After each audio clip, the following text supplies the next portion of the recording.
I'm turning off AC so that you can, you can avoid some noise. Welcome, ladies and gentlemen.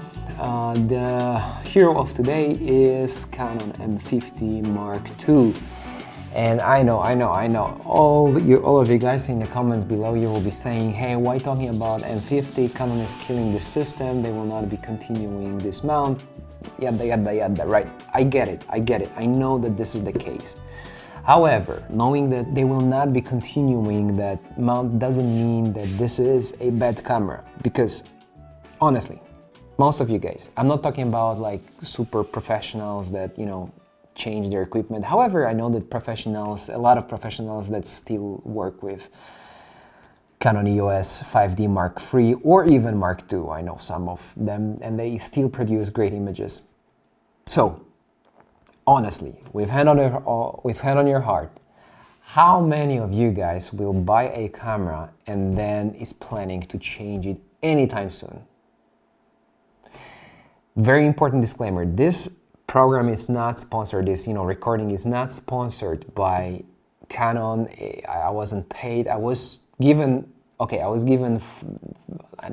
like they gave me for 2 weeks M50 Mark II to play with it, to test it, and that's it, but I wasn't paid for that. So what I'm saying here is not to convince you guys that it's still worth it to buy Canon M50 Mark II, but to convince you that sometimes there are good deals on the market. Like, in my opinion, M50 is a good deal, and I will talk about it later, that you don't have to pay a lot for and get still very good quality, and that might be enough for many years for most of you guys out there. Let me tell you, or let me explain why I think this way, okay? Let's get on it. So first, let's talk about the camera itself. We will talk about, like this price and the quality ratio later. So the build quality of that camera is pretty good. It's not awesome. I mean, you cannot dive with that camera. I mean, you can in special cover, but it's the weather sealing is not perfect. However, it's pretty comfortable to use. It looks good. It's very compact, very light, very small. It works good. It does have very good display and very good, this live view system, and yeah, so it's very well made. And the thing that I like about this camera is that it looks very small. It looks very compact, but you can hold it in a nice way. So basically, it's comfortable to use. Okay, so this is about the build quality. When it comes to the functionality, it does have like this pop-up flash, which is something that I never use, but some of you may want to use it, so it's there. It does have a jack input, so it's a great news for all the vloggers that are looking for some cheap and good camera. And it does pretty much have all things you may expect of this kind of camera. So when it comes to build quality and functionality of that camera, it is good. So now let's talk about the most important things. First, image quality, and then video quality, and autofocus functionality. So when it comes to image quality, I was nicely surprised. Honestly, I had low expectations of that camera when I first took it, because it is pretty cheap, like for that, what it offers, So basically the dynamic range, as you can see for yourself, is nice. And I was taking photos in super bright conditions in Spain, in Portugal, and you can take a look for yourself. I could go creative. It's a small camera. I could, take some good shots with it, and I really enjoyed working with this camera.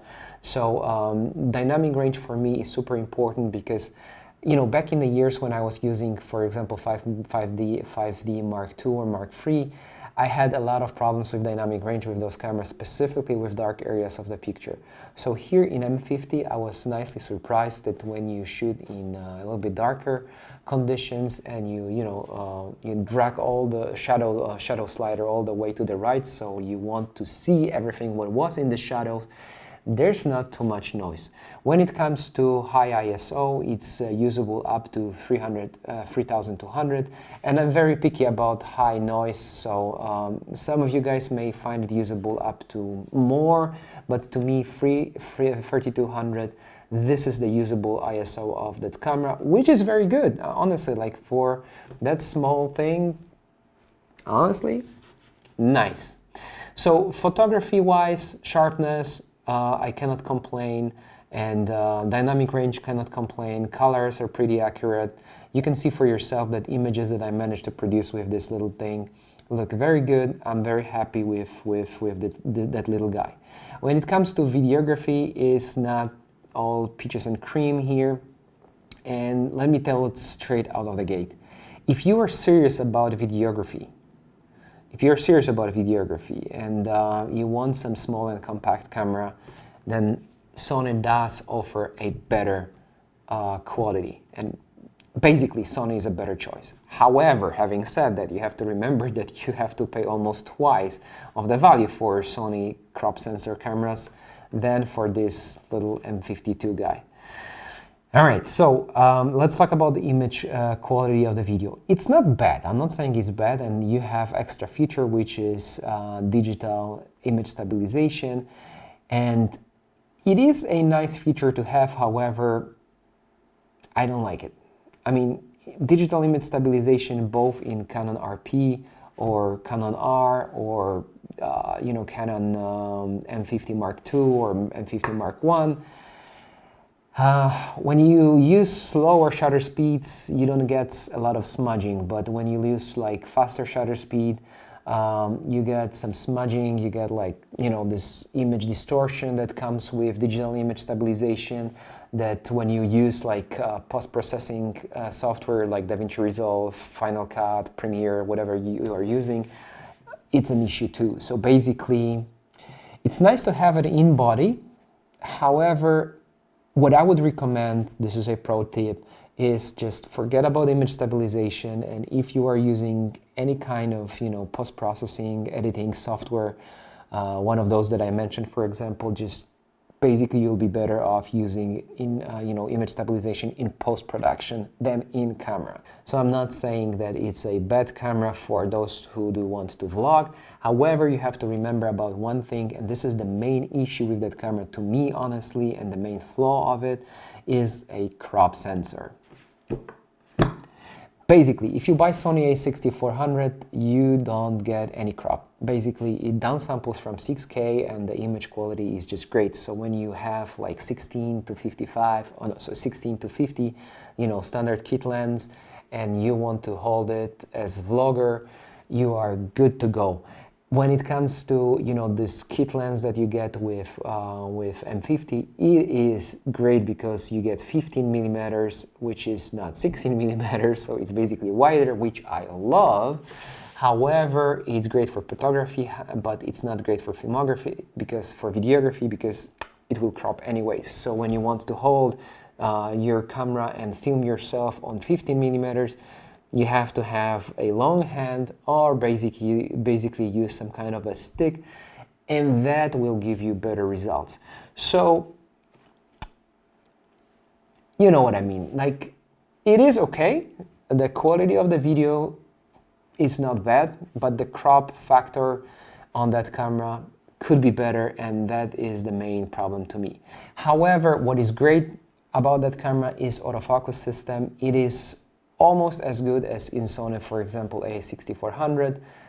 It's almost the same. Like, I mean, it's slightly slower, kind of, but only in laboratory test you can see that. But in real life, it will track your face when you want to film yourself or you want to film someone.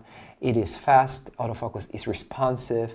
And this is something great about that camera. So for example, if you want to put it in a studio, like I am filming myself in my studio right now, and you want your face to be tracked, this camera will do just great job. Let's ask two questions, two very important questions that all of you may ask. Why should I choose Mark II? Because Mark I is cheaper and it's pretty much almost the same. And second one, why should I buy that camera? Is it a good choice, or Canon is killing that camera and I should look towards something else like Canon RP? All right, so let me answer those two questions short and sweet. Why Mark II? Honestly, it is like I had both cameras in my hand and like the difference is really small. However, there's one difference that is a big difference to me, which is autofocus. The algorithm of the autofocus in algorithm, you know, it's a difficult word in English and I'm not native, as you can hear probably, so algorithm in that camera is much better than in Mark I. It's something that I like about Sony system. I'm talking about Sony not because I'm sponsored by Sony or anything, so okay.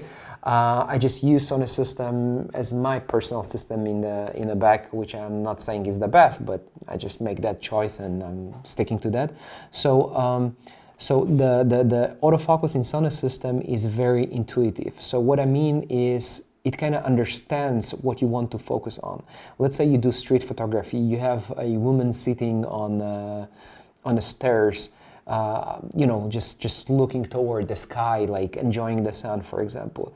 Sony system immediately knows that this woman is the main focus.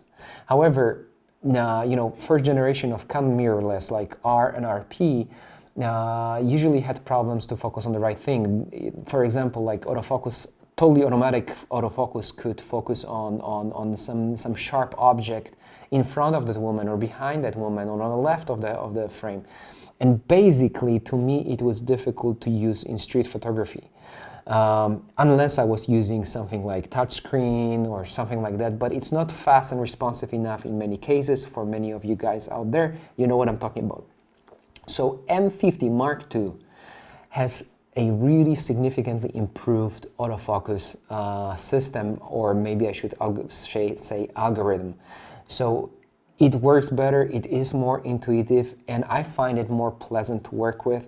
So if you can, you know, add a little bit to your budget and get Mark II, this would be the main reason, in my personal opinion, to get Mark II over Mark I. Now, second question, why should I invest in that system? Okay, I think it's confirmed. I'm not sure. Let me know in comments below if I'm wrong. But I think that Canon will not be, you know, investing in that system anymore. They will be focusing more on RF mount. However, having said that, coming back to what I said, great price combined with great, you know, overall usability and features of that camera, combined with very universal 15 to 50, right? 15 to 50 universal, you know, kit lens. And if you add 32mm 1.4 prime lens to that setup, you will not need an upgrade or change anytime soon. Period. That's it. So basically, you buy M50 Mark II with kit lens, you add 32mm universal, nice prime lens, 1.4. You can see some of the pictures that I took with all my kids that I took with that lens. It is a really nice lens for portrait photography, food, you know, whatever lifestyle use or low light use you may think of. Then you have a beautiful, small, compact setup in your bag that you can travel around the world. You can vlog, you can record videos, you can take photos of your family, of some, I don't know, objects, food, whatever you're up for, whatever you want to use it for. You have a nice camera in your bag, for example, to run your YouTube channel, to run, to basically, I don't know, enjoy photography, whatever. And a very important feature of that camera is the price. So having said that, all of that, you have some limitations like this crop factor, which is to me the worst part of it, but you get it at a very good price. So for example, for Sony A6400, which is my second camera in my bag, and kit lens and some prime lens, you will pay almost twice as much as for M50 Mark II. And one more question. A lot of you guys were asking, should I buy RP maybe over M50 Mark II? And I know in the comments below a lot of you guys will write, come on, forget about M50 Mark II or M50, just invest in Canon RP because this system will be developed.